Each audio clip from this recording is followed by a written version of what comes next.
In this video, I'm gonna show you how to create a Facebook page.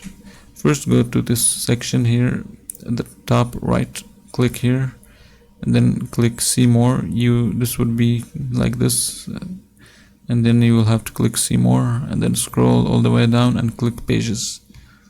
And then you will have to click at the top left, create. Here you'll click get started, and they will basically walk you through, let's say, like just food. I want to create a page named food. Looks like I will have to change the name, maybe add more text, and I will just put like health.